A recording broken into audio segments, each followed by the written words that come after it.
রাজধানীর বিপণী বিতানগুলোতে জমে উঠতে শুরু করেছে ঈদের কেনাকাটা। এ বিষয়ে আরো জানাতে বসুন্ধরা শপিং মল থেকে আমাদের সঙ্গে যুক্ত হচ্ছেন সহকর্মী সামিয়া মাহতাব রোজা। রোজা, ঈদ কেনাকাটা কতটা জমলো? বিপণী বিতানগুলোতে ক্রেতাদের আনাগোনা কেমন দেখছেন? দাম নিয়ে কি বলছেন তারা?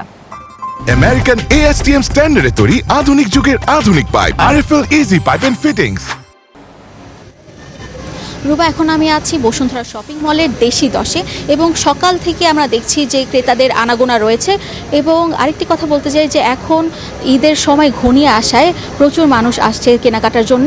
তবে একটি বিষয় আপনাকে দেখাতে চাই যে আমার এখানে দেশি দশে ক্রেতারা আসছেন এবং বিক্রেতাদের সাথে আমাদের কথা হয়েছে।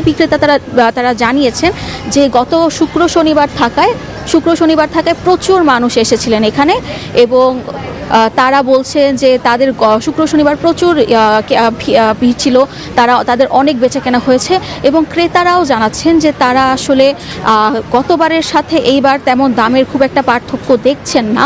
তারা বলছেন যে দাম কিছুটা আগের মতনই রয়েছে, যার জন্য তারা একটু স্বস্তিতে কেনাকাটা করতে পারছেন। তবুও তারা বলছেন যে যদি নতুন ডিজাইন যেগুলো এসেছে তাদের প্রায়ই এখনই অনেকগুলোই বেচা হয়ে যাচ্ছে এবং আমরা দেখছি যে অনেক ক্রেতারাই শাড়ি দেখছেন, জামা কাপড় দেখছেন এবং এখন যেহেতু প্রচণ্ড গরম, সামনে চৈত্রের মাস, যার কারণে ঈদের সময়কে সামনে রেখে এখন প্রচুর মানুষ এখন সুতি কাপড়ের দিকে ঝুঁকে পড়ছে।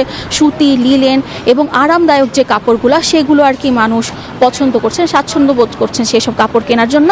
এবং আমরা দেখছি যে ক্রেতারা কিনছেন এবং অনেকেই আসছেন যারা পরিবার নিয়ে এসেছেন, তাদের শিশু সাথে নিয়ে এসেছেন যারা এখন জামা কাপড় নিচ্ছেন এবং প্রত্যেকের আগ্রহই হচ্ছে এই সুতি আরামদায়ক কাপড়ের প্রতি। এবং আপনাকে জানাতে চাই যে এখন যে আপনারা সামনে দেখছেন যে এই শাড়িগুলো, এগুলোর প্রতি অনেক চাহিদা রয়েছে ক্রেতাদের। তো এই ছিল আমার কাছে বসুন্ধরা শপিং মল থেকে সর্বশেষ তথ্য। ফিরে যাচ্ছি স্টুডিওতে। রুবা। রোজা, আপনাকে ধন্যবাদ। ঈদ কেনাকাটার খবর জানাচ্ছিলেন সহকর্মী রোজা।